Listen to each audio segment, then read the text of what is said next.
کہ اللہ نے اپنے حبیب کو اپنے پاس بلا کر جو تحفہ دیا وہ تحفہ کون سا تھا؟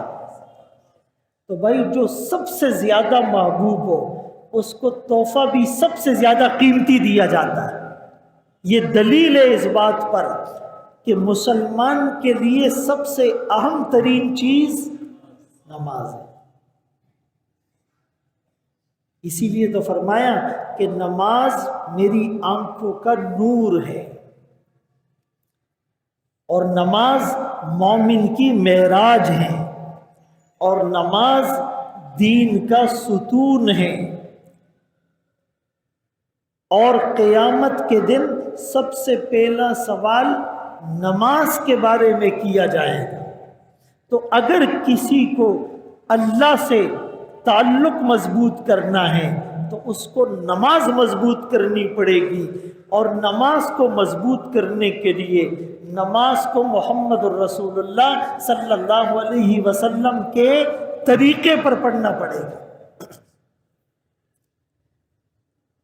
اور آپ صلی اللہ علیہ وسلم کی نماز ہم صحابہ سے سیکھتے ہیں۔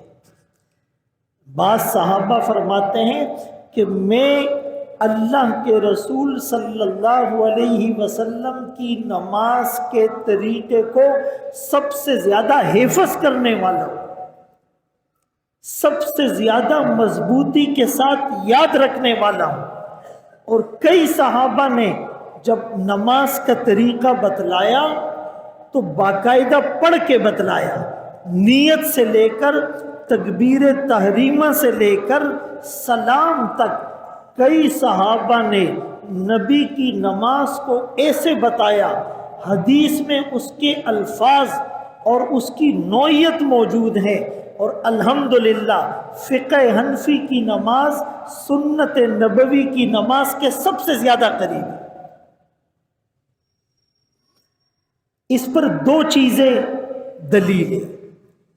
ایک تو جب کسی عمل کے بارے میں صحابہ کی آراء مختلف ہوتی ہے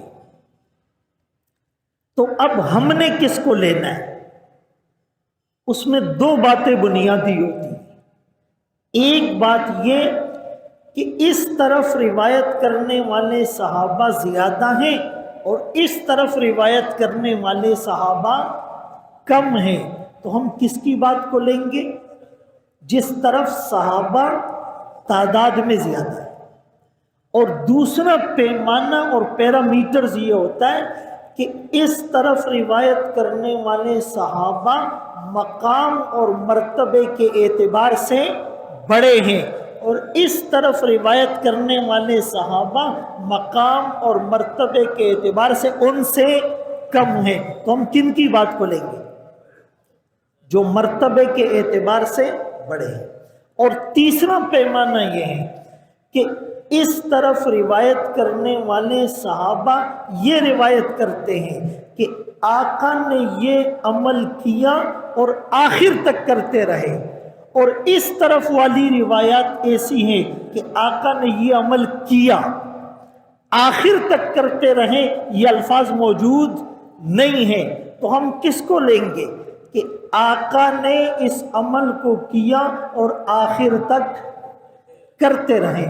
اس کو فقہی اصطلاح میں کہتے ہیں ایک کسی عمل کا ثبوت کہ یہ ثابت ہے، اور ایک کسی عمل کا ابقاء کہ آخر تک آقا اس عمل پر رہیں، یہ ابقاء ہوتا ہے۔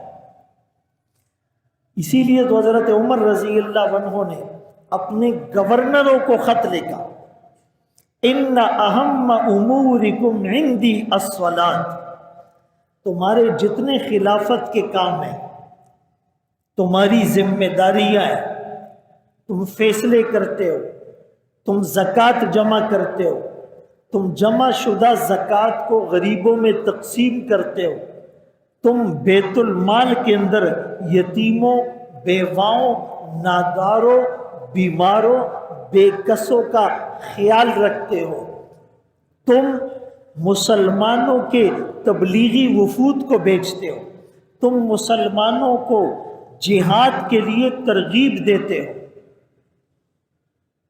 لیکن اس کے ساتھ سب سے جو ضروری چیز ہے میری نظر میں وہ نماز ہے. جس نے نماز کو ضائع کر دیا وہ باقی کاموں کو بھی ضائع کرنے والا ہوگا. تو یہ چونکہ معراج میں یہ تحفہ ملا تھا اور نماز کے لیے آقا کو اپنے پاس آسمانوں میں اور سدرۃ المنتہا میں بلا کر یہ تحفہ دیا تھا، تو یہ تحفہ اتنا معمولی